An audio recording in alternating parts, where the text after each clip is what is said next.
éclaireur, comment voyez-vous la fin de la guerre Iran-Israël-USA? La personne dit, la guerre que Iran, Israël et puis les États-Unis sont en train de faire en 2026 là. Qu'est-ce que moi je peux dire? Comment ça va finir? C'est ça la question. Ma réponse se trouve dans une froide appréciation des faits et dans l'histoire. Ça veut dire la réponse que je vais donner là. Je vais regarder les faits dans leur cruauté pour dire le nom de chaque chose comme elle est. Et puis je vais vous donner des faits historiques. Et puis quand on va faire le croisement là, vous allez comprendre. Il faut plutôt regarder les intérêts de chacun des acteurs dans cette crise de 2026 entre l'Israël, l'Iran et les USA. Et lorsque vous aviez bien regardé les intérêts de chacun de ces pays-là, il faut croiser les intérêts. Quels sont les intérêts qui se croisent? Ça veut dire Iran, Israël, États-Unis, il y a des intérêts. Chacun veut que ces intérêts-là soient les mêmes. Comment? Alors qu'ils sont opposés. Et une fois que vous arrivez à faire cette analyse, vous allez comprendre le résultat. On va commencer avec l'Iran. Chers parents, j'ai dit que je vais faire une analyse cruelle. L'intérêt de l'Iran se trouve dans un enlisement. Et cet enlisement-là, parce qu'il permet à l'Iran de conserver une victoire idéologique et une victoire stratégique. Ça veut dire quoi? Ça veut dire, plus cette guerre-là va durer là, c'est ce qui arrange l'Iran. Éclairé. Comment une guerre, si elle dure, c'est ça qui peut arranger quelqu'un. Tant que la guerre là peut durer là, l'Iran remportera une victoire idéologique. Imaginez la grande Amérique, la puissante Amérique, qui, après avoir utilisé des armements dont on n'avait jamais entendu parler contre la petite cité d'Iran, l'Iran est encore sur pied et arrive à se défendre. C'est ce qu'on appelle une victoire idéologique.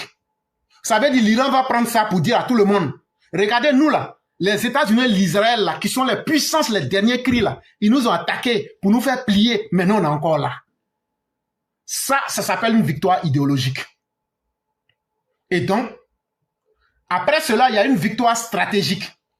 C'est quoi une victoire stratégique? Ça veut dire une victoire sur les objectifs qu'on veut atteindre dans le futur. Tant que cette guerre va durer, en réalité là, ça permet à l'Iran de continuer à enrichir son uranium. Et cette guerre, même si elle finissait, qu'est-ce qui peut réellement empêcher l'Iran d'avoir accès à la bombe nucléaire après la guerre? Parce que tout ce qui peut être pire a été déjà utilisé contre l'Iran pour contraindre l'Iran à abandonner son programme nucléaire. Mais une fois que déjà là, on a utilisé le pire contre toi, c'est qu'il n'y a plus rien. Et cela permet donc à l'Iran, pendant qu'on est en train de discuter pour dire faisons des négociations ou bien cherchons à en finir par la guerre, ça donne une raison de convaincre l'Iran que si nous avions la bombe atomique, les gens ne nous auraient pas attaqués. Parce que regardez la Corée du Nord. Donc, on a des raisons de lutter pour obtenir la bombe atomique. Quand tu as bien compris ça, donc l'Iran a intérêt à ce que cette crise-là ne finisse pas. Mais il y a pire. Ce pire-là, c'est le meilleur pour l'Iran. Et c'est quoi? C'est le détroit d'Ormuz. Une petite bande d'eau où 20% des bateaux du monde passent.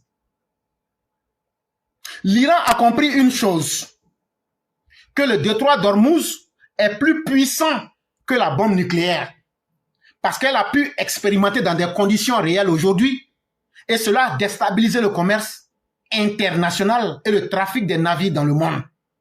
Donc, grâce à cela, tant que l'Iran peut utiliser ce moyen, et elle a déjà expérimenté ça, elle peut non seulement déstabiliser les États-Unis et l'Israël, mais elle peut déstabiliser le monde.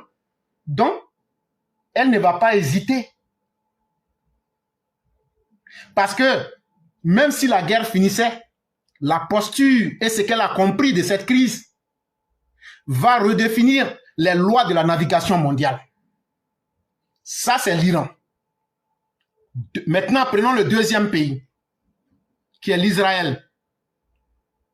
Israël a intérêt de continuer cette guerre, mais mieux, de l'intensifier. Pourquoi? Parce que sa survie en dépend. Ne pas terminer cette guerre et ne pas atteindre ses objectifs qu'elle s'est fixés signifie que Israël aura sur son dos tous les pays du Moyen-Orient qui vont se tourner vers l'Iran.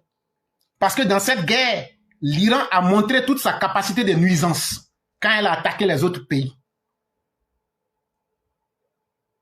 Et donc, fort de cette réalité, pour assurer leur survie, les pays du Moyen-Orient vont se dire, tiens, c'est mieux, on va aller négocier avec l'Iran pour ne plus que l'Iran soit une menace pour nous, pour limiter et contenir les capacités de nuisance de l'Iran. Mais qu'est-ce que les pays du Moyen-Orient ont en commun? La majorité des pays du Moyen-Orient, là où le conflit se passe là, quelle que soit leur diversité, ils ont l'islam en commun. Or, Israël n'est pas un État qui est basé sur l'islam. Et donc, cet élément-là va les unir malgré leur diversité. Et aussi la réalité qui est basée sur la capacité de nuisance de l'Iran. Et donc, Israël va se retrouver, s'il n'atteint pas ses objectifs, Israël va se retrouver isolé. Et donc, pour ne pas être isolé, Israël doit continuer et atteindre ses objectifs dans cette guerre-là. Parce que arrêter cette guerre, ce serait signer l'isolement de l'Israël. Mais bizarrement, qu'est-ce qui se passe? Vous avez vu que l'Iran a intérêt à enliser la crise. Je n'ai pas tout expliqué parce que j'aurais pu rentrer dans les prostiques comme le Hezbollah, comme le Fatah, comme Hamas. J'aurais pu rentrer dans tout ça. Mais je prends ce que tout le monde peut comprendre facilement. Ici, vous verrez que l'Iran et Israël ont un intérêt à ce que la crise puisse durer et s'enliser. Ça veut dire que la crise devienne sans fin. Et pour vous donner un exemple pratique, allez allumer votre télévision. Vous allez voir que même aujourd'hui, là, Israël a attaqué la partie sud de Beyrouth. Et en réplique, les Iraniens ont attaqué Haïfa, qui est, je crois, la partie nord d'Israël. Alors que celui qui est le médiateur, qui a de l'influence sur Israël, s'appelle l'Amérique. Celui qui discute avec les Iraniens s'appelle aussi l'Amérique. Ça vient démontrer ici que Israël et Iran ridiculisent les injonctions et la position américaine. C'est au nom de cette réalité cruelle que je dis que l'Iran et l'Israël ont un intérêt dans l'enlisement de la crise. Maintenant, revenons aux États-Unis. Quelle est la position des États-Unis? Aujourd'hui, les États-Unis, il faut regarder le fonctionnement interne de la politique aux États-Unis. Il y a ce qu'on appelle les midterms, c'est-à-dire les élections à mi-mandat. On prend un président aux États-Unis, il est voté ses 4 ans. Quand on arrive à la deuxième, on fait des changements des sénateurs ou des représentants. Et cela peut avoir un impact qui peut changer brutalement le choix et la puissance d'un président aux États-Unis. Cette guerre-là, Donald Trump n'avait pas dit aux Américains que lui allait venir créer une nouvelle guerre. C'est d'abord une forme de trahison de ses propres militants. Maintenant, les gens sont déçus parce que grâce à cette guerre-là, tous ceux qui sont aux États-Unis aujourd'hui, la vie est devenue très, très, très, très chère. Il y a cette déception. Cette déception met une pression énorme sur le dos du dirigeant américain. Et des résultats de ce mi-mandat, le destin politique pour les élections présidentielles, pour celui qui va être le candidat des Républicains sera joué d'avance. Donc il faut voir les enjeux au-delà de cette guerre de 2026. On se retrouve déjà en 2028, voire 2030. Ça, c'est aux États-Unis. Mais mieux, il y a la rivalité américano-chinoise, ou bien la rivalité sino-américaine. Tout ce que vous voyez là, en réalité, c'est une guerre entre les États-Unis et l'Amérique. Les États-Unis sont la puissance dominante du monde.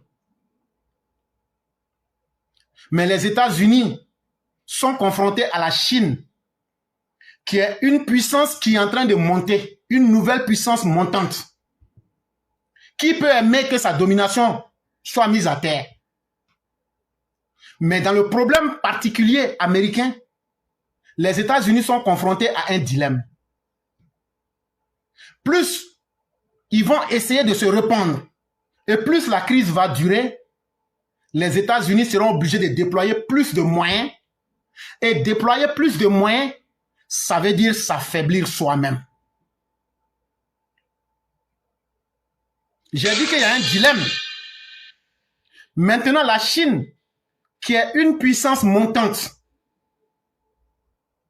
est-ce qu'elle ne pourrait pas attaquer un États-Unis affaibli? La Chine ne se permettrait pas cela. Parce qu'elle tomberait dans ce qu'on appelle le piège de Thucydide. Nous sommes ici dans la pure politique et je vous ai dit, si vous ne suivez pas, vous n'allez pas comprendre. Ici, quand on parle, on ne parle pas avec les cœurs. On parle avec l'esprit. Et donc, pour faire une conclusion rapide,